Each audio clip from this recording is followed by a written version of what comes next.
Generally क्या होता है कि हम जब भी कोई छोटी मोटी शिकायत लेके थाने जाते हैं तो शिकायत के तौर पे हम पर्चा ले जा लेते हैं, उस पर अपनी पूरी शिकायत का ब्यौरा लिखते हैं, उसकी एक फोटोकॉपी लेके जाते हैं।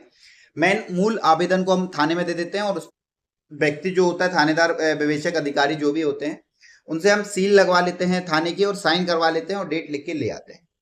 ये हो जाती है हमारी आवेदन।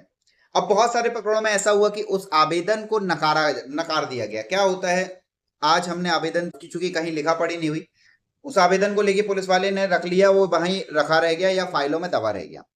अब जब उस पर इम्प्लीमेंट नहीं हुआ, सारी चीजें हुई, जैसे कि आपने बहुत सारे रेपिस्ट वाले केस में भी सुना होगा कि पुलिस के द्वारा प्रताड़ित किया जा रहा था, उस लड़की ने कई बार आवेदन देने की कोशिश करी, पुलिस ने आवेदन लिया लेकिन उसमें कोई एक्शन नहीं लिया।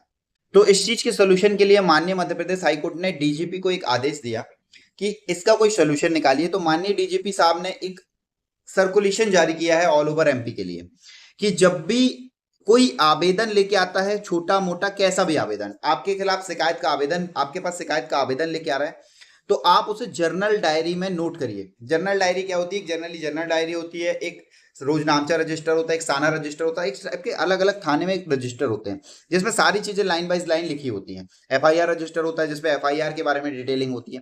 तो ऐसे ही होता है एक जर्नल डायरी। जर्नल डायरी में आप जब भी आवेदन देने जाएं तो आप जर्नल डायरी में नोट करवाएं, ताकि भविष्य में यदि कोई ऐसी बात आती है तो एक दूसरे के ऊपर वो ब्लेम नहीं डाल सकते हैं। उस पर सब कुछ लिखा होता है कि किस विवेचना अधिकारी ने, किस किस रैंक के अधिकारी ने उस आवेदन को लिया, उस पर साइन किया। क्योंकि बाद में क्या होता है, ये मुकर जाते हैं, मेरे साइन नहीं है, मैंने नहीं देखा, मैंने ध्यान नहीं दिया, मेरे सामने ऐसा नहीं हुआ, ये सील मैंने नहीं लगाई। इस टाइप की जमाने भर की चीजें कोर्ट में नहीं। इस चीजों से बचने के लिए आप उसे जर्नल डायरी में नोट करवाइए ताकि भविष्य में वो आपके काम आए। और यदि वो मना करते हैं तो आप ये बता दीजिएगा कि पुलिस मुख्यालय की अपराध अनुसंधान शाखा से इस चीज के बारे में सब जगह सर्कुलेशन जारी हुआ है।